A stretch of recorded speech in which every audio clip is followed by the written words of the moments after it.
This is The Joe Gaither Show on BamaCentral.com.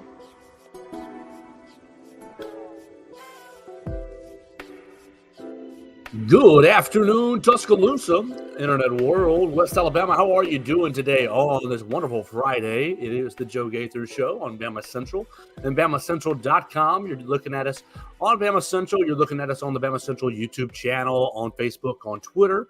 You're finding us on Amazon, Spotify, and Apple Podcasts. You can find us at Joe Gaither 6 for all your social media needs. Let's get right into it on a Friday. We're going to have a lot of fun. We invite you to send us a comment, question, query, and complaint. We're going to talk about the NFL draft. We're going to talk about the 3 Alabama players that were selected last night in the first round. We're going to talk about the, 6 or 7 other Alabama players that are waiting to hear their name called either tonight or tomorrow.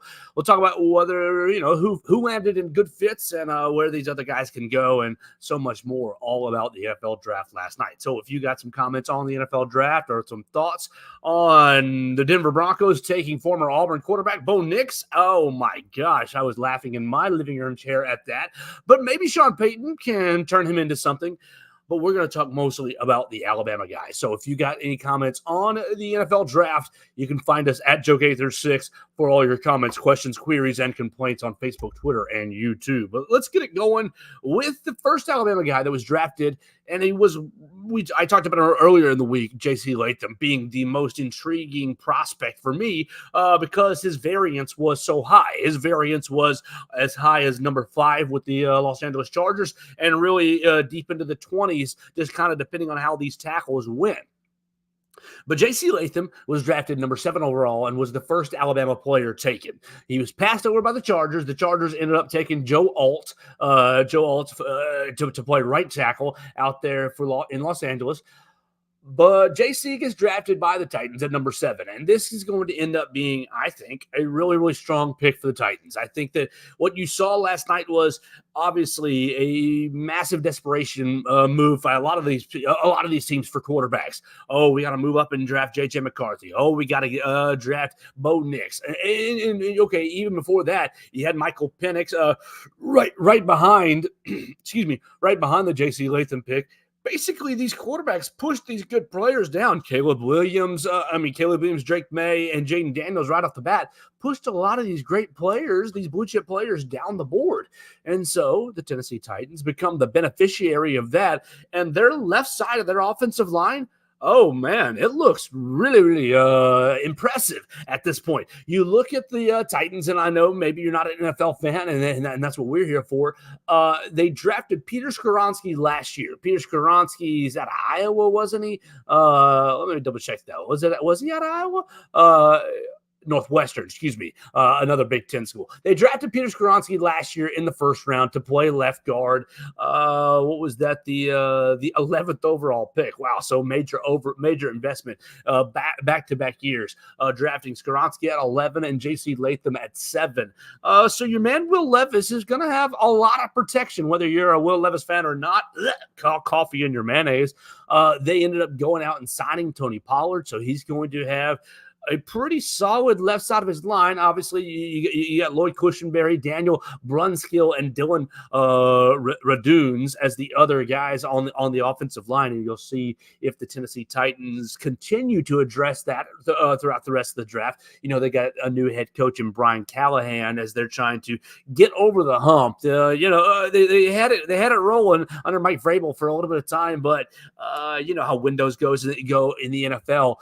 It basically closed on them, so they moved on from Ryan Tannehill, they moved on from Derrick Henry, and now they've got Alabama man J.C. Latham. He's going to join Calvin Ridley, so he's not going to be the only Alabama guy on the roster. He's got Calvin Ridley out there as well helping him. Anybody on the defensive side? Nope. As I'm looking down, nobody on the defensive side of the football with Alabama ties, but if you're a Tennessee Titans fan, look, Alabama fans are usually either Saints fans, Falcons fans, or Titans fans, just based off proximity alone. I know my buddy Mason Woods was a huge fan of this pick, J.C. Latham, going to the Tennessee Titans.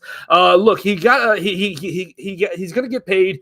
You have to look at the rookie wage scale. He's going to get paid a ton. But the rookie wage scale last year, Tyree Wilson was drafted by the Raiders with this number 7 overall pick. And Tyree Wilson signed a 4-year contract worth $25 million. So J.C. Latham likely going to make around that $25, $26, $27 million when it's all said and done with his contract with the Tennessee Titans. I'm excited about it just from the fact that it's a guy who's playing. He gets to play close to home, close to his home university, close to his alma mater. He will have a lot of familiarity and a lot of fans in the stands. And Nashville is going to be an easy drive for the Alabama fans who want to go see him. So I think it's going to be a good fit for him. They're a young, up and coming team. He's going to be able to be a leader on that team, and I think Will Levis is really, really going to love J.C. Latham. You moved on through the night, and okay, so you had J.C. Latham at number 7. And number 8, I thought, a lot of people thought, Dallas Turner was going to be a shoo-in to go to Atlanta. I had the article ready to go for Dallas Turner going to the Atlanta Falcons, and it did not end up coming to pass.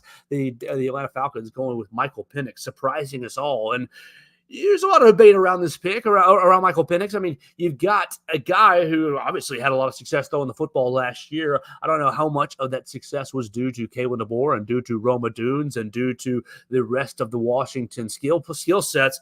But I think that Michael Penix is a good player. Just very interesting to select him given what you signed Kirk Cousins to.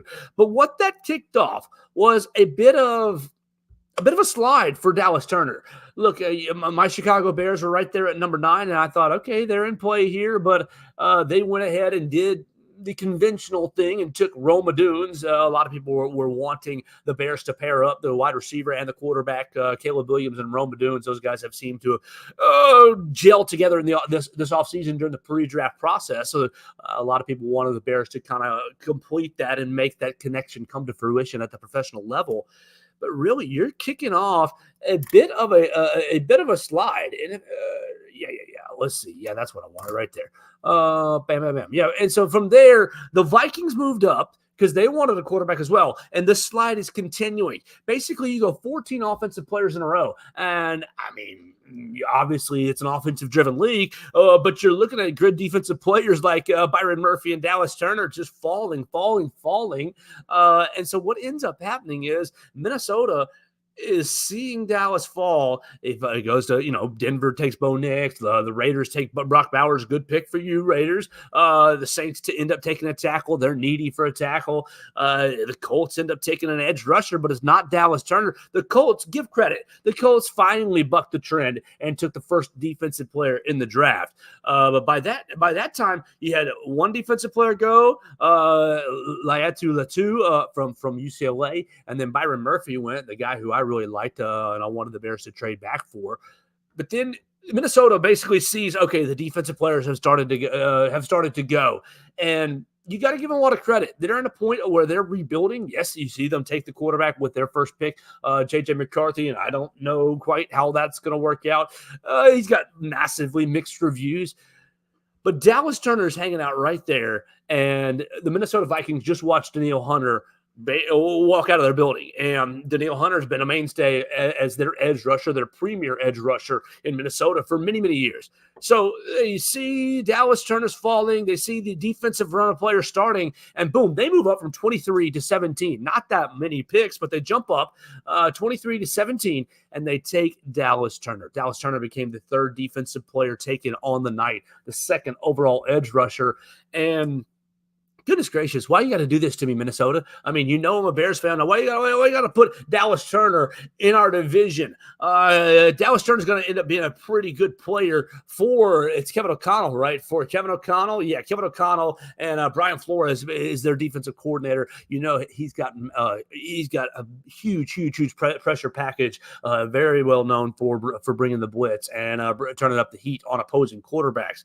So I got to give the Vikings a lot of credit. The Vikings ended up with with a quarterback who they liked, I guess, has got a lot of upside, and then arguably the best defensive player in the draft. You can argue whether you like Byron Murphy better, or you can argue about Jared Verse, but I think that you've got a real good argument for Dallas Turner as the best player in the draft. So you got the best defensive player in the draft at the 17th overall pick. You got to give, tip the cap to the rivals. The Minnesota Vikings ended up with Dallas Turner. And Dallas Turner, I believe I saw his rookie wage scale is worth $17 million.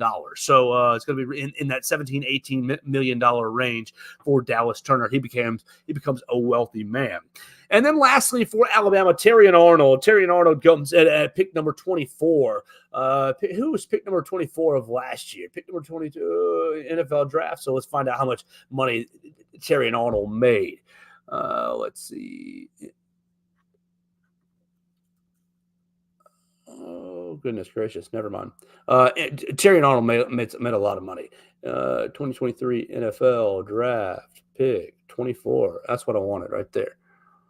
See, they've got it all jacked up. All my algorithms, I've got it all jacked up because last year's draft and this year's draft are running together. It was Dante Banks. Oh, gosh. Okay, Dante Banks. What did you make last year? Paste. Dante Banks, NFL contract.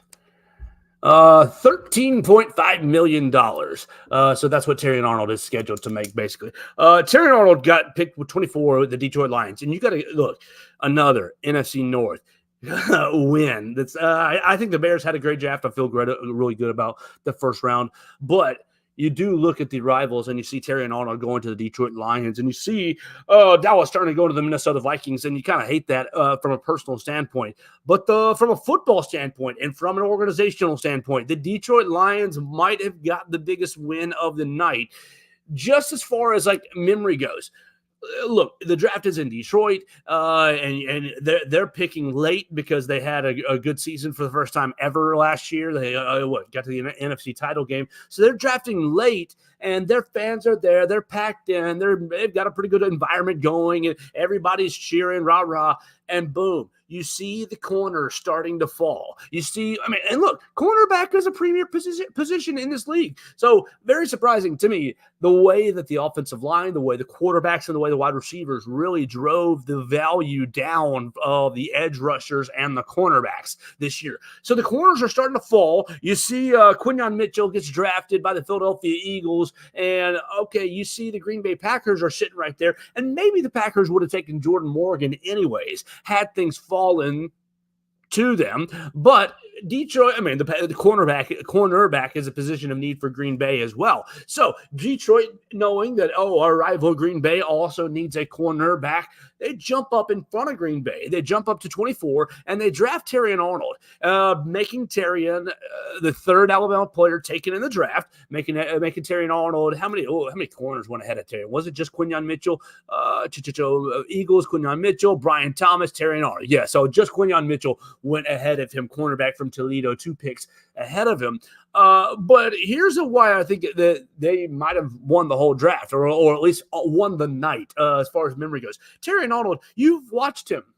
You've watched him for the last year here at Alabama basically become not a social media superstar. He's not really on social media, but every single time he's front and center in front of the camera, he steals the show. He is such a personable, likable, really infectious personality that I think that, look, if he wasn't a great football player, you'd want him on your team in some sort of capacity.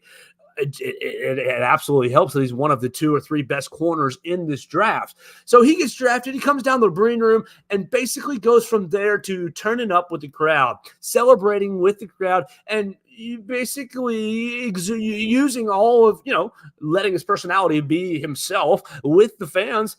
And it just became such a moment to soak in on television, watching Terrion Arnold. And look, you cannot ask for really a better landing spot for Terrion Arnold. Obviously, the Detroit Lions are a rival organization of mine, but you look at what they've done over the last 4 or 5 years.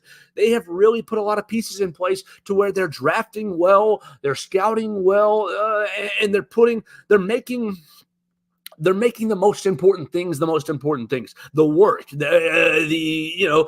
day-to-day grind. And look, I like to make fun of Dan Campbell just because I think he's a corny man, but Dan Campbell gets it. He's a football guy and he gets it. So, and look, the Lions obviously respect the Alabama Crimson Tide. You look at what they've done in the draft the last 3 years in a row. The Detroit Lions go Jamison Williams, they go Jahmyr Gibbs, and then they go Terry and Arnold, and we'll sneak a Brian Branch in the second round in what one of the two last year, the Jahmyr Gibbs year. So the Detroit Lions clearly like what they see in Alabama players. I think, even though I'm happy from the Bears perspective, I think the Lions might have stolen the draft in getting the best cornerback in the draft with the number 24th overall pick. And if he's not the best corner in the draft, that's debatable, and I'll concede that just for the sake of discussion. He's a top. I mean, Caleb Williams is pretty infectious personality. I've been watching a lot of him, obviously, with the Bears connection. But Terry Arnold, he is operating on a different level. His just kind of spiritual connection to people is such a unique thing to see and experience. And every time I've been around him, I've been just impressed by him. And I think he saw that. And I think Detroit experienced that a bit last night. So 3 Alabama players get drafted in the first round last night, bringing Nick Saban's total up at Alabama to 47. 47 first-round draft picks during his, 17-year tenure. And you got to remember 2008 or 2007, that 2007 spring of 2008 draft, it was no one. No one drafted, not in any round at Alabama. And so he comes in, he goes the 2008 year, the spring of 2009, Andre Smith and Kareem Jackson really get it going. And then 47 guys later, Alabama has been dominating the NFL draft really for the last decade and a half. You look at the draft and you see, and you heard, look, I was on a live stream with my friends, Believe in Monsters, our Bears podcast, because we were so excited about Caleb Williams and the number 9 overall pick. If you want to hear me talk a lot more about the Chicago Bears, you can find the Believe in Monsters podcast on all the same platforms that the Joe Gaither Show is on: Spotify, Apple Podcasts, and Amazon. So with that being said, and that caveat, I wasn't able to dial in really to Nick Saban as much as I would like to have it. But when I was able to dial in Nick Saban, when I was listening to him on TV and still trying to do my broadcast with my buddies talking about the Bears, he was incredible. He was absolutely incredible. And whatever ESPN is paying him, Nick Saban might want to go renegotiate his deal right here and now. And there's obviously some bias there, just because I enjoy Nick Saban from an Alabama standpoint, but I just was impressed with how prepared he was. I mean, these are 32 players, and you don't get a list of the 32 beforehand. You get a list of about 60 or so to get prepared for. And obviously, the more educated guessers and those with sources can line it up. But there's always going to be surprises, and you got to be prepared for those surprises. Nick Saban was obviously prepared for those surprises. He told a lot of funny stories. He was very insightful the times that I was able to listen to him. Now, what made people go crazy, or what sent social media into a bit of a stir, were his comments on Quinyon Mitchell. Quinyon Mitchell, if you went to bed early, that's okay, because the draft drug on. It goes on every evening. By the time we got to pick 18 or so, I was like, all right, let's get this bad boy rolling and over with. But Quinyon Mitchell got drafted number 22, Toledo cornerback, defensive player, cornerback, gets drafted at pick number 22. And Nick Saban says something along the lines of, essentially says, he was our number 1 player to go into the transfer portal last year. We just never could get him to go into the portal. And so, very interesting. A lot of people are, oh my gosh, was Alabama tampering? Oh my gosh, Nick Saban admitting to tampering. And I don't know, because I don't have any sources and I don't really want to say something that might influence the people's opinions. But look, you're silly if you're not looking around college football. If Caitlin DeBoer is not looking around college football and saying, if he jumps in, we'd like him. If he jumps in, we'd like him. If he jumps in, just across the college football landscape at whatever position first, at positions of need, and second, at just luxury. Hey, if Arch Manning goes into the transfer portal, you want him. Okay, yes, you want him. You think about some of the better players across college football, and you just ask, if so-and-so goes in the portal, do you want him? Yes. I think there's a little bit of a mixture of Nick Saban and his staff. Look, Nick Saban was a meticulous, tireless worker. Who's to say that he didn't have almost all of college football or a segment of his staff dedicated to deciding, oh, let's evaluate all the juniors in college football. Let's evaluate all the sophomores in college football and start to rank them. And then look, you think about last year's needs. Alabama brought in Trey Amos from Louisiana, and he did fine as a second, third corner during his opportunities. But if you could have pulled in a future first-round draft pick instead, absolutely you're going to do that. And secondly, even if Nick Saban did tamper, even if Alabama did tamper with Quinyon Mitchell, hey, if you get into the portal, we'd really be interested. Hey, if you get into the portal, we've got this much NIL. Hey, if you get to the portal, we think you're going to have a role here and get some playing time here. Even if Alabama did tamper, look, we talked about it one show ago, the last show with Ed Woods and James Brockermeyer. I believe that tampering goes on all over the place. And so if you're trying to be competitive, if you think that you are a serious organization, if you think that you're competing for a national title, then you know what? You do have to dance in the gray area. I'm sorry. It is what it is. Breaking news. You got to dance in the gray area a little bit because, look, you see James Brockermeyer leave with a no contact tag on. You see Ed Woods jump into the transfer portal from Arizona State talking about, oh, I'm thinking about Alabama. Like, this is the landscape. This is how it happened. Jaden Rashada goes in the transfer portal, goes straight to Georgia. Like, this is just the landscape of college football. And if you don't like it, do something about it. If you don't like it, you got to control the transfer portal. You control the transfer portal, you control all the tampering. Because I'm not calling up, I'm head coach at the University of Alabama, Joe Gaither. I'm not calling up Johnny Five Star. Hey, man, if you go in the portal, I got $500,000 for you. I got $500,000 for you. No, if Johnny Five Star has to sit out, no, I'm not doing that. I might offer him $250 instead, but the money's going to be a whole lot different, and the temptation is going to be a whole lot lower because of the sacrificed playing time and thus the big hit to your value. So Nick Saban, I mean, you get a little burn, maybe a little foot and mouth disease, but what I am taking from it is I'm going to want to be watching pretty much. Look, for ESPN, it's the best case scenario.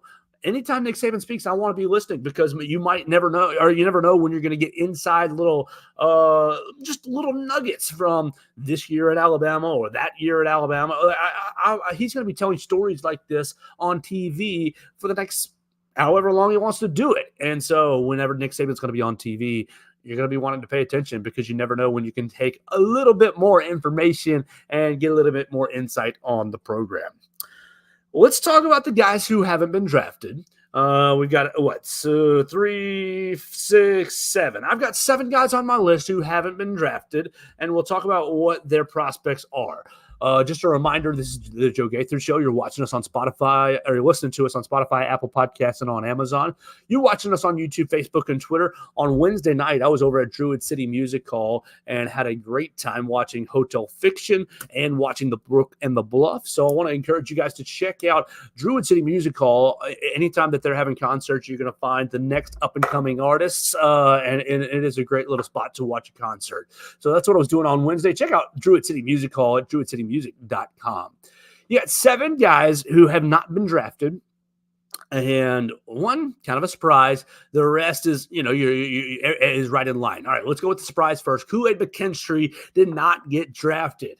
There's always guys every year. This guy's a first-round lock that don't get drafted. It happens every year, and it's unfortunate for Kool-Aid, but is it the end of the world? No, it's not the end of the world. It's not that big of a deal. Kool-Aid's going to get drafted pretty early tonight. The draft starts at 6 o'clock tonight, and I believe at 11 tomorrow, so midday tomorrow for round number 4. But the time clock's going to go a little bit quicker. It starts an hour earlier. You got the second and third round tonight. I think the 3 guys, Chris Braswell, Kool-Aid McKinstry, and Jermaine Burton, are all going to get picked early tonight. I think they're all second-round picks, and I think that you're going to see, two factors at play here. One, Kool-Aid McKinstry plays a position of value. So does Jermaine Burton. At this point, you looked at what happened with the wide receivers last night, ending on Xavier Legette and ending on Ricky Pearsall. And, I mean, you had all kinds of wide receivers go off the board. You had the three expected guys, Malik Neighbors, Marvin Harrison Jr., and our guy, Roma Dunes. But then you also had Brian Thomas. Where's my list? Yeah, Brian Thomas, whose mother had a hilarious comment. How far did your family come? We came from Baton Rouge, is what she said. Just such a perfect comment. So Brian Thomas Jr., Xavier Worthy, that's who I was missing. Xavier Worthy, Ricky Pearsall, and Xavier Legette all going in the first round. I think because so many wide receivers went in the first round, Jermaine Burton's value just goes way, way up. And look, I had a love-hate relationship watching Jermaine Burton this year. When he was good, he was really good. When he was not good, and when he had some immature moments, not so fun. But I think Jermaine Burton's going to be a really, really impressive pro. And because of the run on wide receivers last night, I think he's going to go fairly early this evening in the second round. I think the same for Kool-Aid McKinstry. I think he and Cooper DeJean are going to see their names fly off the board tonight. I think you can probably see both guys go in the Kool-Aid and Jermaine Burton go in the top 10 picks tonight.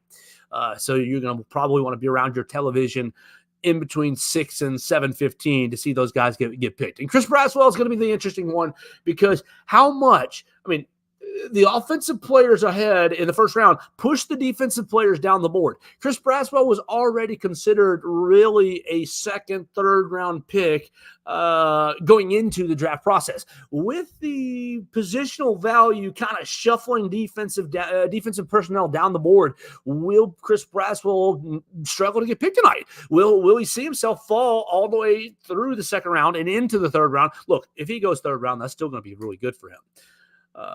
I think he's a really underrated football player.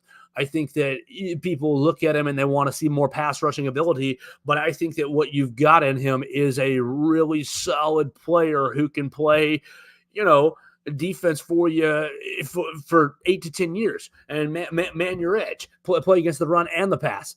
So I do think he's going to get drafted tonight, but I think that he's my biggest wild card of the three. I think Jermaine Burton and Kool-Aid McKinstry are going to go pretty dang early, pretty quickly tonight. But Chris Braswell, I mean, obviously important for you just because we want to see everybody have success and go make some money and land in great spots. But Chris Braswell is going to be my biggest concern. Now, Saturday is the fourth, fifth, sixth, and seventh round, and you're going to have 4 guys hanging out. I got Justin Aboigbe, Jason McClellan, Jalen Key, and Will Reichert. And it's going to be a challenging weekend, I think, for the 4 guys. I do. And I don't mean to say that in a bad way, and I hope for the best. I hope that I'm wrong, honestly. But I think that Justin Aboigbe is going to hear his name called on Saturday. But the other three, it might not hear their names called, and it might be better for them not. You ask, oh, Joe, that doesn't make sense to not be drafted. If you follow the UDFA process, undrafted free agent process, once you are basically once you get to the 7th round, it's almost a game of chicken. Do I want to get drafted to Team X? Do I want to get drafted by the Chicago Bears and be the 3rd string, 4th string safety? Let's just talk about it. Yeah, Jalen Key, great example. Do I want to be drafted by the Bears and be the 4th string safety and be a special teams player? Or do I want to basically pick my spot because I'm going to have two or three or four organizations calling me and say, hey, buddy, we want you in our camp. We're going to offer you X dollars. It becomes a negotiation. The rookie wage scale is still in effect, but not as much. It becomes a negotiation, and you can negotiate a shorter-term contract and say, hey, I'm going to show out in my first couple of years and boom, take advantage of that in free agency. You have more freedom and flexibility if you don't get drafted. Now, if you don't get drafted as well, it becomes that same cat and mouse game. Do I negotiate with this organization or do I take the first offer and go ahead and get into camp? There's going to be this, how many teams do I play? How many teams do I have on the line? And obviously you need a good agent to do that and need a good agent to handle that. I'm sure that these Alabama guys are well connected in the football world, thanks to Coach Saban and the Alabama football family. And so I think that they'll be okay. But it is a game of cat and mouse. I don't think that Jalen Key is going to get drafted. I think Jace McClellan might get drafted. I think he might get drafted in the 7th round because he still does have a lot of shiftiness and he still does have, look, he is an underrated running back, I think. I think he was underutilized here at Alabama, but a lot of that was due to injury and due to a crowded running back room and due to maybe philosophically passing the football, maybe struggling up front a little bit. I think Jace is going to be a good pro when he lands in the right spot. But I'm kind of, I think it's more likely that he doesn't get drafted than he does. So Jalen, I'm going no. Jace, I'm going, I don't think so, but I hope so. And Will Reichert, look, kicker is such an interesting position. And the kind of concept I just described is more at play for Will Reichert than anyone else. I'm a kicker. I play a specialist position. I don't want to get drafted, and I want to go to a position, go to an organization where I can choose my kind of setting. Look, a couple of years ago, the Bears were bringing in every single kicker under the sun, looking for anybody who could kick. Will's going to get a call. He's going to get a chance to be in camp, for sure. I'm very, very confident of that. I don't think he's going to get drafted this weekend, but I don't think that's the worst thing for him. I think that he can, look at the landscape, look at the 32 organizations, see whose kicking spots are secure, and basically say, okay, here's where I want to go, and here's the path that gives me the quickest path to actually kicking balls in an NFL game. So you got 7 guys this week left from an Alabama perspective who are waiting to hear their name called. I think for sure you're going to hear 3 of them tonight with Kool-Aid McKinstry, Jermaine Burton, and Chris Braswell. The other 4, Justin Aboigbe, Jace McClellan, Jalen Key, and Will Reichert, I'm not so sure. I'm hopeful. Obviously I want everybody to get drafted. Look, make them the next 7 picks in a row. Let's knock out all the Alabama guys. 7 picks in a row in the 2nd round tonight, and let's call it a day. But it is a celebration of Alabama football, and it is the next step for these guys. And whatever happens at the end of the weekend on Saturday, I think that even if they're not drafted, even if the 3 guys that I just outlined are not drafted, I think they will end up in a camp and with a professional opportunity out in front of them. Let's talk about one more concept before we get out of here, and it is about the NFL draft. We're sticking with the theme here today, and let's talk about the University of Washington. The University of Washington last night saw Michael Penix, saw Roma Dunes, and saw Troy Fontenot drafted. 3 first-round picks. And so, many people, 3 months ago, 2-3 months ago, I know time runs all together for me. I don't know if it runs together for you. But a couple of months ago when Kalen DeBoer is hired, it's, oh my gosh, he doesn't develop anybody. Oh my gosh, he's jumped from school to school to school. I mean, it was 1 year at Indiana. It was 2 years at Fresno State. It was 2 years at Washington. Oh, all these guys, he's not developing them. He's got no track record of NFL players. At the time, he really didn't have that good of a track record of NFL players. But now, 3 first-round draft picks are on Kalen DeBoer's notch, on his belt. Michael Penix, Roma Dunes, and Troy Fontenot. Now, obviously, all 3 offensive players. That makes perfect sense for an offensive-minded head coach. But also, I mean, come on, let's put our pause. Let's put the brakes on and consider how many players are really going to the NFL out of Sioux Falls, anyways. Before Kalen DeBoer, how many players? No offense to Indiana, I know you're a Big Ten school, but how many players are going to the NFL out of Indiana before Kalen DeBoer and after Kalen DeBoer? Same sort of thing at Fresno State. No offense, but you've got Derek Carr, right? Derek Carr and Devontae Adams aren't they Fresno State guys? But really, not that many pros coming out of Fresno State. He gets to a Power 5 program and a pretty good little program in Washington. Not obviously the best program in the Pac-12, but got a pretty good reputation. And boom. 2 years later, he's got guys going into the NFL, and he's going to get more guys as the draft goes on throughout the rest of the weekend. So I say all that to say, look, everybody who wants to basically dance on Alabama's grave, dance on Nick Saban's grave, you're welcome to do that. But I'm not sitting here saying that Alabama's going to win, 6 national championships over the next 17 years under Kalen DeBoer. I think that would be absolutely absurd to consider or to believe, but I don't think the fall off's going to be as hard as people have hoped for. I think that Kalen DeBoer is going to keep things rolling at a pretty high rate here in Tuscaloosa. So 3 first-round draft picks for Alabama, 3 first-round draft picks for Kalen DeBoer. You got 7 more guys waiting to hear their names called. Nick Saban ends his Alabama tenure with 47 first-round draft picks. Just absolutely phenomenal. I'm going to enjoy his coverage. Hopefully he will be a part of the coverage the rest of the weekend. I don't know what his involvement will be, but basically what he did last night was impressive television. I'm going to be watching it all right there on ESPN, ABC, and the like. You can follow it right here at Bama Central at BamaCentral.com. As soon as Kool-Aid McKinstry and Jermaine Burton get picked, Chris Braswell get picked tonight, you're going to see articles flying out on BamaCentral.com. You can follow us on the Twitter machine at Bama Central, on Instagram at Bama Central SI, on Facebook at Alabama Crimson Tide, on Sports Illustrated. If you are looking for any of those links, you can find it through my social medias at Joe Gaither 6 on any social media channel that you like. We appreciate you guys so much for watching us this week and being a part of the show this week. Tell a friend about the show, and we'll be back to talk to you next week on the Joe Gaither Show right here on Bama Central and BamaCentral.com.